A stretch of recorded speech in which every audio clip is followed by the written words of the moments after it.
जैसा हमने कल सुना, 15 अप्रैल 1645 को रोहिडेश्वर में शपथ लेकर शिवाजी ने अपना 15वें वर्ष में ही हिंदवी स्वराज्य की स्थापना का स्वप्न साकार करना प्रारंभ कर दिया। वह रोहिडेश्वर, तोरणगढ़ जीत लिए। अब इन किलों को मजबूत बनाना, इनकी रक्षा हेतु सैनिक रखना आदि सब बातों की चिंता में मशगूल थे कि दादोजी कोंडदेव, माता जीजाबाई, इनके पास भी यही चिंता थी कि राजे, आपने इतना राज्य तो खड़ा कर लिया, पर अब इन सबको संभालने के लिए आर्थिक क्या होगा। शिवाजी भी चिंतित थे। इतने में तानाजी मालूसरे दौड़ते हुए आए और बोले, तोरणगढ़ पर अपने को खजाना मिला है। चिंताएं समाप्त हुई, किले बनने लगे, व्यवस्थाएं सजने लगी और शिवाजी महाराज अपने कार्यों को व्यवस्थित करने में लग गए।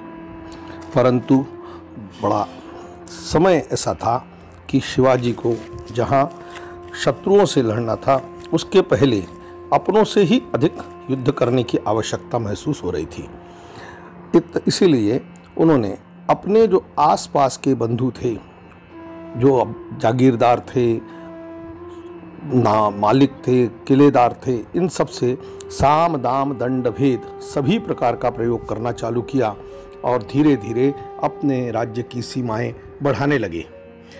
उन्होंने बढ़ते बढ़ते पुरंदर जीता, कोंढाणा जीता, चाकण जीता और आसपास के 12 किले प्राप्त कर लिए।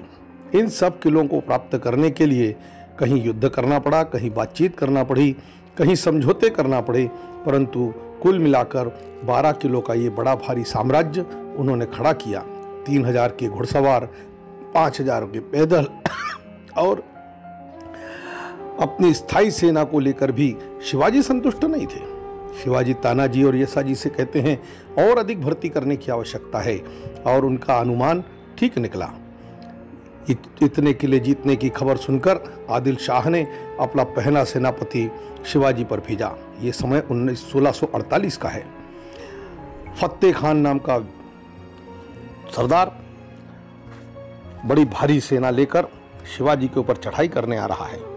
उसने अपने एक साथी को आगे भेजा और बाकी लोग चिंतित थे, लेकिन शिवाजी ने अपने सैनिकों से कहा कि आधी सेना आगे बढ़ी है, इस आधी सेना को पहले ही समाप्त करना ठीक होगा। अतः अचानक फत्ते खान को कल्पना भी नहीं थी कि शिवाजी स्वयं आगे आकर आक्रमण करेगा, पर शिवाजी के आक्रमण से फत्ते खान की पराजय हो गई। जिस प्रकार यहाँ फत्ते खान की पराजय हुई, उसी प्रकार आदिल शाह ने बेंगलोर में भी शिवाजी के भाई संभाजी राजे के ऊपर आक्रमण करने सेना भेजी थी, उसका भी पराभव हुआ। परिणामतः क्रोध में आकर शिवाजी के पिता शाहजी राजे भोंसले, जो दूर सेना में भेजे गए थे, धोखे से वहां पर घोर पड़े और अफजल खान ने धोखे से उनको गिरफ्तार कर लिया। गिरफ्तार ही नहीं किया तो पैर में बेड़ियां डालकर आदिल शाह के सामने लेकर आए। यह समाचार जैसे ही आया, माता जीजाबाई चिंतित हो गई और बोली, राजे अब क्या होगा। लेकिन यह तो शिवाजी की भी चिंता का भी विषय था, परीक्षा का भी विषय था। चिंताग्रस्त शिवाजी, पितृभक्त शिवाजी बहुत चिंताग्रस्त हैं और ऐसे समय में अपने पत्नी के साथ बैठे हुए खेल रहे हैं बुद्धिबल, अर्थात जिसको आज हम चेस कहते हैं, और उनकी पत्नी के मुख से अचानक एक शब्द निकलता है, हाथी को मात देने के लिए वजीर ही चलना जरूरी थोड़ी न है, घोड़े या ऊंट से भी तो मात दी जा सकती है। शिवाजी सहज भाव से बोलते हैं, आप इतनी सहज सरल हैं, भगवान आपके मुख से हमें मार्गदर्शन कर रहा है। रात्रि को 10 बजे ही और विशेष सभा बुलाई जाती है, सारे मातब्बर उनके साथ बैठे हैं, माता जीजाबाई बैठी हैं, शिवाजी भी बैठे हैं और शिवाजी अपनी बात रखते हैं। शाहजी राजे भोंसले, जिनके मार्गदर्शन में हम बढ़ रहे हैं, जिनके उत्साह से हम बढ़ रहे हैं, जिनके आशीर्वाद से हम बढ़ रहे हैं, जिनका पूर्ण सहयोग हमें प्राप्त है, उनके गिरफ्तार होना और उनके द्वारा ये चाल चली गई है, इस चाल में हम कैसे बंदिश हो गए, यह वह भी आदिल शाह भी जानता है। अब हमारे पास दो मार्ग हैं। एक, आदिल शाह पर हम और संभाजी दोनों मिलकर आक्रमण करें, पर आदिल शाह की सेना हम दोनों की सेना से भी अधिक है और ऐसा करना अर्थात अपनी सेना को जानबूझकर शेर के मुंह में डालना होगा। दूसरा, हमारे सारे जिले जीते हुए किले और सारी शक्ति के साथ उस पर समर्पण कर देना, और यह आत्मसमर्पण कहलाएगा, जो हमको करना उचित नहीं लगता, क्योंकि इससे हमारी जनता का आत्मविश्वास भी डिगेगा। अब क्या करना? तीसरा मार्ग हमारे दिमाग में एक आ रहा है, आप सबके सामने वही रखने के लिए मैंने अभी आप सबको बुलाया है। राजे, बताइए क्या है वह मार्ग? और शिवाजी कहते हैं कि अभी फर्जंद शहजादा मुराद यहाँ पर युद्ध करने के लिए गुजरात में आए हुए हैं। उनसे हमारे संबंध भी अच्छे हैं, उन्हें हम पत्र लिखेंगे। सभी की सहमति होती है और शिवाजी एक पत्र लिखते हैं। ये शिवाजी की कूटनीति है। शिवाजी पत्र लिखते हैं, हम आपके ही क्षेत्र का रक्षण कर रहे हैं। ऐसे समय में कुछ किले हमने आदिल शाह के जीते हैं तो कुछ आपके भी लिए हैं। ऐसे वक्त पर आदिल शाह ने हमारे पिताजी को गिरफ्तार कर लिया है। मैं स्वयं आपसे मिलने आना चाहता हूं, परंतु यदि आपका अभिवचन प्राप्त हो तो मैं आपसे मिलने आऊँगा और मेरे पिताजी को छुड़ाने में मेरी मदद करें। पत्र लिखकर चला जाता है।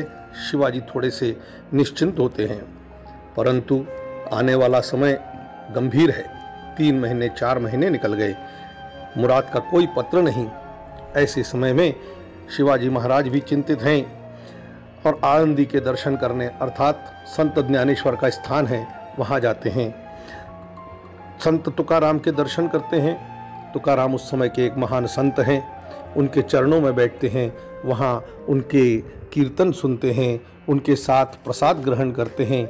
ऐसी आख्यायिका वहाँ चलती है कि संत तुकाराम इस स्तर के संत हैं कि वहाँ पर किसी गुप्तचर के द्वारा यह खबर देना कि शिवाजी यहाँ आए हुए हैं और वहाँ सेना ने, छोटी टुकड़ी ने घेर लेना, परंतु सेना को चारों तरफ शिवाजी ही शिवाजी नज़र आते हैं और तुकाराम शिवाजी महाराज को वापस भेज देते हैं। इस प्रकार शिवाजी जब वापस आते हैं, माता जीजाबाई प्रसन्न मुद्रा में दिखती हैं। माता जी, क्या हो गया? माता जी बोली, वहाँ से पत्र आया है, मुराद का खलीता आया है। शिवाजी तत्काल कहते हैं, संत का आशीर्वाद खाली नहीं जा सकता। संत ने कहा था, जिसने हमें यह प्रेरणा दी है वह इसका मार्ग भी दिखाएगा, अर्थात हमने जो ईश्वरीय कार्य खड़ा किया है उसके लिए ईश्वर भी हमें मदद करेगा। तुरंत खलीता लाया जाता है, पढ़ते हैं और उसके अनुसार उन्होंने आदिल शाह को, शिवाजी के पिताजी को मुक्त करने के लिए लिखा हुआ प्राप्त होता है। शिवाजी के पिता 9 महीने की गिरफ्तारी के बाद मुक्त होते हैं। यहाँ शिवाजी का एक सामान्य समय प्राप्त होता है जिसमें शिवाजी अपने किलों का रक्षण, सेना, अपने सारे गांव का व्यवस्था, किसानों की व्यवस्था, सारी राज्य व्यवस्था, इन सब कामों को करने के लिए एक समय मिल जाता है। ऐसे समय में लगभग 1 वर्ष का समय निकल गया और अचानक एक दिन शिवाजी कहते हैं कि माता, हमको महाबलेश्वर चलना है, आप चलेंगी? महाबलेश्वर? अचानक ये महाबलेश्वर का स्थान कैसे तय हो गया? आपकी कोई योजना होगी। शिवाजी भी कहते हैं, हाँ, देखते हैं, यदि वह योजना साकार हुई तो आपको भी आनंद होगा। ऐसा कहकर माता जी को लेकर जाने लगते हैं। यहाँ उनकी पत्नी गरोदर हैं, उनको ले जाना संभव नहीं है, इसलिए महाबलेश्वर के दर्शनों के लिए उनको रखते हैं। तो कहते हैं, मैं यहाँ, तो बोले आपके लिए मैं एक तोहफा लेकर आऊँगा, मुझे विश्वास है आप उस तोहफे को देखकर प्रसन्न होंगे। इस विश्वास के साथ महाबलेश्वर प्रस्थान करते हैं। महाबलेश्वर का स्थान, जहाँ पर एक घना जंगल, चारों तरफ घनघोर जंगल, और ऐसा जंगल जिसमें कोई यदि शत्रु का आक्रमण हो तो छोटी सेना के साथ भी बड़ी सेना का सामना किया जा सकता है। वह जावड़ी का वन, उस जावई के वन को देखकर शिवाजी प्रसन्न होते हैं। उनका निश्चय हो जाता है इस जावई पर हमको अधिकार करना पड़ेगा। ऐसा विचार करके दूसरे दिन शामियाना भरा जाता है। उस शामियाने का दृश्य कुछ अलग प्रकार का है। उस समय के शिवाजी राज्य के आसपास के जितने विद्वान पंडित हैं उन सबको बुलाया गया है। सारे विद्वानों के सामने शिवाजी एक प्रस्ताव रखते हैं। हमारे साले साहब बजाजी निम्बाड़कर, जिनको मुसलमानों ने भगा लिया था, उनके पिताजी की हत्या कर दी थी और उनका विवाह मुसलमान बालिका से कराकर उनका धर्मांतरण करा दिया था। वे 2 वर्ष बाद वहाँ से पलायन करके आ गए हैं। मैं चाहता हूँ कि उनका फिर से धर्म के अंदर वापसी की जाए, घर वापसी करना चाहिए। आप सबका क्या विचार है?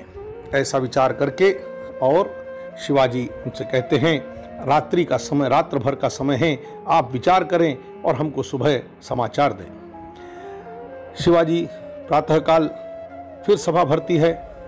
सभी विद्वान पंडितों की सभा है, शास्त्री बैठे हुए हैं, प्रमुख शास्त्री भी हैं। और शिवाजी पूछते हैं, कल रात को हमने जो प्रस्ताव रखा था, इस प्रस्ताव के बारे में आप सबका क्या विचार है? एक मत से शास्त्री जी खड़े होकर कहते हैं, हम सबका एक मत से विचार है, जो एक बार मुसलमान बन गया उसे फिर से हिंदू बनाने का हमारे धर्म में कोई व्यवस्था अभी तक तो नहीं है। शिवाजी मुस्कुराते हैं, लोगों को आश्चर्य लगता है। शिवाजी कहते हैं, हमें आपसे यही अपेक्षा थी। हम भी जानते हैं कि अभी तक इस प्रकार की कोई व्यवस्था नहीं है, परंतु धर्म यह प्रवाहित होने वाली व्यवस्था है। आज की परिस्थिति में जिस प्रकार ये घटनाएं घट रही हैं, सारे यदि घटनाओं का विवरण आपने नहीं किया, इस पर विचार नहीं किया, तो क्या कोई हिंदू बचेगा? और इसलिए मेरा आग्रह है कि आप सब इस पर आग्रहपूर्वक ठीक से चिंतन करें और कोई मार्ग निकालें। 1 घंटे 2 घंटे की बहुत विशद चर्चा होती है, फिर भी कोई मार्ग निकलता हुआ नहीं दिखाई देता। और अंततोगत्वा शास्त्री कहते हैं कि शिवाजी महाराज, यह कोई राज्य व्यवस्था नहीं है जिसको तुरंत बदल दिया जाए, यह धर्म व्यवस्था है, इसको बदलना इतना सरल नहीं है। शिवाजी की आवाज़ थोड़ी सी कड़क होती है, हम भी जानते हैं, लेकिन यदि कोई व्यवस्था समयानुकूल नहीं बदलती है तो उसकी जिम्मेदारी भी राजा की होती है, वह उसको समयानुकूल बदले। और आप सबका यदि मत सहमति नहीं है तो धर्म से नहीं तो राज्य व्यवस्था से हम इनको हिंदू बनाएंगे। हम तो चाहते हैं कि आपके मार्गदर्शन में यह काम हो, परंतु यदि ऐसा नहीं है तो हमारे आदेश से हम इसे संपन्न करेंगे। जब यह बात ध्यान में आती है तो सारे लोग चिंतित हो जाते हैं और उनमें से एक शास्त्री आगे आकर कहते हैं, महाराज एक व्यवस्था है। हाँ हाँ बताइए क्या है? इनको कुछ प्रायश्चित करना पड़ेगा और उस प्रायश्चित के बाद ये फिर से हिंदू बन सकते हैं। हाँ, ये आपका अधिकार है। प्रायश्चित कराने के लिए आप जो व्यवस्था देंगे वो मान्य होगी। और वहाँ पर प्रायश्चित निर्धारण होता है। प्रायश्चित करके बजाजी निम्बाड़कर फिर से हिंदू बनते हैं। यह शिवाजी का एक अद्भुत स्वरूप हमारे सामने आता है। कोई अधिक आयु नहीं है शिवाजी की, मात्र 17-18 वर्ष के शिवाजी, और इस प्रकार का महान चिंतन कि इस देश को क्या आवश्यक है, क्या आवश्यकता है, उस सब को ध्यान में रखकर व्यवस्थाओं में परिवर्तन करने की क्षमता रखने वाले ऐसे हिंदवी स्वराज्य के संस्थापक शिवाजी का यह एक अलग चरित्र हमको देखने को मिलता है। लौटकर आते हैं और प्रसन्न होती है उनकी पत्नी, क्योंकि वे जैसे ही अपने भाई को हिंदू होना देखते हैं तो प्रसन्न हो जाती है। बात यही नहीं रुकती। लगभग 4-5 महीने बीत गए हैं और बजाजी निम्बाड़कर अपने पुत्र के साथ में चिंतित अवस्था में शिवाजी के दरबार घर पर आए हुए हैं। शिवाजी अपने साले का उतरा हुआ चेहरा देखकर कहते हैं, बजाजी क्या बात है, क्यों परेशान हैं? बजाजी कहते हैं, आपने हमको धर्म में तो प्रवेश दे दिया, परंतु क्या करें, जहाँ भी अपने बेटे की शादी के लिए जाते हैं सारे लोग मना कर देते हैं। बेटे का संबंध करने कोई तैयार नहीं हो रहा है। उसी समय शिवाजी की बालिका सखुबाई दौड़ते हुए आती हैं और उसे देखकर शिवाजी के मन में एक विचार कौंधता है। शिवाजी कहते हैं, हमारी सखु चलेगी? बजाजी आश्चर्यचकित होते हैं, क्या कह रहे हैं? आपकी पुत्री और हमारा पुत्र कहाँ राजा भोज, कहाँ गंगू तेली, कैसी हमारी बराबरी होगी, हम कैसे करेंगे। शिवाजी कहते हैं चिंता ना करें, आपकी सहमति चाहिए। और बजाजी वहाँ पर सहमति दे देते हैं। परंतु शिवाजी जब माताजी के पास जाते हैं तो माताजी कुछ क्रोधित अवस्था में दिखती हैं। माताजी कहती हैं आजकल आप हमसे बिना पूछे कोई हल कर देते हैं समस्या। शिवाजी कहते हैं मुझे विश्वास था माँ कि आप प्रसन्न होंगी, लेकिन आपका क्रोध का कारण नहीं जान पाया। बजाजी के बालक से अपने बालिका की शादी। हाँ माता, हमने यदि उनको हिंदू बनाया है तो हमें उनको अपनी लड़की देकर व्यवस्था भी निर्माण करना पड़ेगी, नहीं तो हमारी जनता में अन्य बंधुओं को मुसलमान से हिंदू बनाने का मार्ग बंद हो जाएगा। उनके लिए कोई ना कोई एक नया रास्ता दिखाना आज की आवश्यकता है और इसलिए हमने यह निर्णय लिया है। आपकी सहमति नहीं होगी तो बताइए। माता खड़ी होती हैं, उनको दुलार करती हैं और कहती हैं वास्तव में शिवबा तुम्हारी दृष्टि दिव्य है, तुम सचमुच एक पथ प्रदर्शक हो। ऐसे पुत्र को प्राप्त कर मैं धन्य हुई। और आगे चलकर उनके बेटी का उनसे विवाह होता है और एक आदर्श व्यवस्था शिवाजी वहाँ पर प्रारंभ करते हैं। विवाह हो जाता है, शांति व्यवस्था है। इसी समय शिवाजी को ध्यान आता है वही स्थान जावड़ी का, उसमें चंद्रराव का शासन है। उनके पास समाचार जाता है, मित्रता की बात आती है, परंतु मित्रता स्वीकार नहीं होती। परिणाम स्वरूप युद्ध करना पड़ता है और वह जावड़ी का जंगल शिवाजी के अधिकार में आता है। वहाँ शिवाजी ने एक स्थान देखा और अपना पहला नया किला प्रतापगढ़ यह निर्माण कराया। यही प्रतापगढ़ आगे चलकर शिवाजी का एक विशेष घटना का साक्षी होने वाला है। उस प्रतापगढ़ के निर्माण के लिए संपूर्ण शक्ति, सामर्थ्य, योग्यता लगाने वाले ऐसे महान व्यक्ति को शिवाजी ने वह व्यवस्था दी और प्रतापगढ़ के किले का निर्माण होने लगा। धीरे धीरे समय बीतता गया और लगभग 1-1.5 वर्ष के बाद यहाँ पर यह समझौता होकर भी शिवाजी राजे का और शाहजी राजे की मुक्तता का सारा व्यवहार हो जाने के बाद लगभग 2-2.5 वर्ष के बाद एक समाचार आता है। शाहजी राजे तो मुक्त हो गए, परंतु अफजल खान ने अपने साथ युद्ध में धोखा देकर शिवाजी के भाई शंभू राजे का मृत्यु करा दिया, उसकी हत्या करवा दी। माता जीजाबाई अत्यंत व्यथित होती हैं, लेकिन शिवाजी क्या करते हैं। शिवाजी भी दुखित होते हैं और माता जीजाबाई को धैर्य देते हुए कहते हैं माँ आप चिंता ना करें, इस अफजल खान को यदि मैंने शिक्षा नहीं दी तो मैं भी आपका पुत्र नहीं। जिसने मेरे भाई की हत्या की है, पिताजी के पैरों में बेड़ियां डाली हैं, आने वाला समय अवसर मिला तो इसका सबक उसको जरूर मिलेगा। उसे याद करना पड़ेगा कि उसने शिवाजी को छेड़ा है, उसका परिणाम क्या होता है। और यहाँ लगभग 2-3 वर्ष के बाद में अफजल खान वहाँ पर बीड़ा उठाता है और अफजल खान सरीखे व्यक्ति का आक्रमण शिवाजी पर हो रहा है। यह पहला ऐसा आक्रमण है जहाँ शिवाजी की पूर्ण योजना और पूर्व योजना यह हमको देखने मिलती है। अफजल खान का आना, उसका उद्दंडता करना, यहाँ तक कि शिवाजी के देवस्थ पर भी आघात करना, तुळजा भवानी के मंदिर को ध्वस्त करना।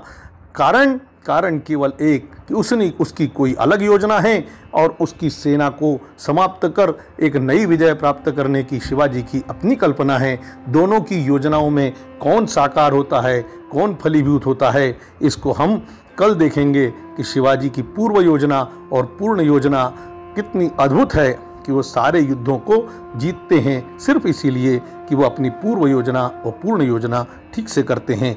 आए हम सब कल की प्रतीक्षा करें, कैसे अफजल खान का आक्रमण होगा, कैसे उसका वध होगा और कैसे शिवाजी आगे की युद्ध रचना करेंगे, इसको हम सब कल देखेंगे।